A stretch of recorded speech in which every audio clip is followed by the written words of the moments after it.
పిఠాపురం నుండి పవన్ కళ్యాణ్ గారు పోటీ చేయాలని చెప్పి నిర్ణయం తీసుకున్నప్పుడు అక్కడ టీడీపీలో ఇన్ఛార్జ్గా ఉన్నటువంటి మాజీ ఎమ్మెల్యే వర్మ వీళ్ళ అనుచరులు తీవ్ర స్థాయిలో వ్యతిరేకత వ్యక్తం చేశారు.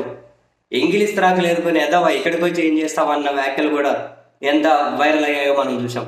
సరే, అటు పవన్ కళ్యాణ్ గారు వర్మను మంచిగా చేసుకున్నారు, చంద్రబాబు గారు వర్మను దగ్గరగా తీసి మంచిగా అధికారం వచ్చిన తర్వాత నీకు అది ఇది అని చెప్పారు. సరే, ఎనీహౌ అదంతా అయిపోయింది, అధికారంలోకి వచ్చారు.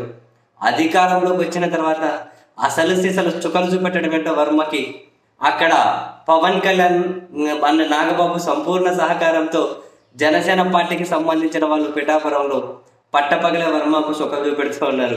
దానికి తోడు మళ్ళీ కాకినాడ జనసేన ఎంపీ కూడా వర్మకు ఆయనకు పడట్లేదు కాబట్టి ఆ దగ్గర నుండి చుక్కలు చూపించే కార్యక్రమాన్ని విజయవంతంగా ఆయన ముందుకు తీసుకెళ్తూ ఉన్నారు. వర్మకు ఉక్కిరి బిక్కిరి ఊపిరిగానే ఆడటం లేదట. అండ్ తాజాగా కూడా Pithapuram urban credit cooperative society ఎన్నికల్లో 5 మంది డైరెక్టర్లు ఉంటే జనసేన నుంచి 5 మంది డైరెక్టర్ల కోసం నామినేషన్ వేశారు, టీడీపీ నుంచి 5 మంది డైరెక్టర్ల పోస్టుల కోసం నామినేషన్ వేశారు.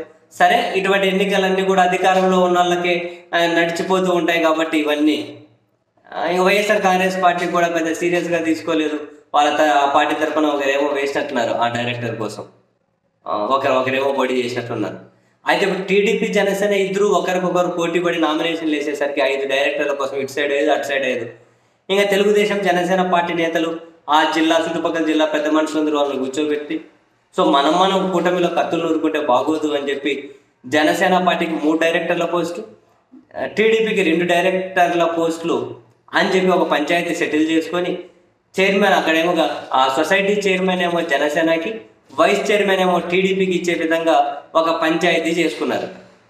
తీరా ఫైనల్కి వచ్చేసరికి కంప్లీట్గా తెలుగుదేశం పార్టీ వాళ్ళకు వెన్నుపోటు పొడుస్తూ జనసేన పార్టీ వాళ్ళేమో 3 డైరెక్టర్ వాళ్ళు చెప్పిన ప్రకారం వాళ్ళు, అండ్ తెలుగుదేశం పార్టీ ఒక డైరెక్టర్ గెలిస్తే వైసీపీ తరఫున ఒక డైరెక్టర్ గెలిచారట.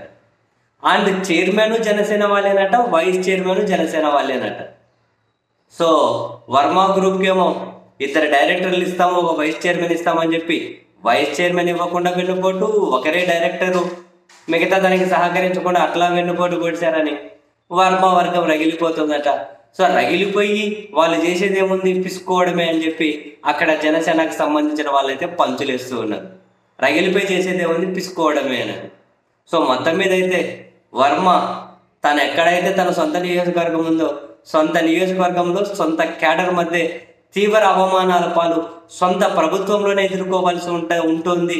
ఇది చాలా అత్యంత అవమానకరంగా అయితే ఆయన భావిస్తూ ఉంటున్నారట. ప్రతిరోజు అక్కడ ఆయనకు ఎదురవుతున్నటువంటి అనుభవాలు మరి అలాగని చెప్పి ఆయన ఏమి పార్టీ నుంచి బయటకు వచ్చే పరిస్థితి ఉండదు. ఇవన్నీ కాదు, కానీ మరి ఈ అవమానాలకు సొల్యూషన్ ఏంటో తెలియదు. మరి చంద్రబాబు నాయుడు గారు ఆయన ఏమైనా గుర్తించే పని చేస్తారో, లేకపోతే ఇటువంటి పరిస్థితి నెక్స్ట్ 5 సంవత్సరాలు అంటే నెక్స్ట్ ఎన్నికలు వచ్చేంత వరకు వర్మ చూడాల్సి ఉంటుందో తెలియదు మరి.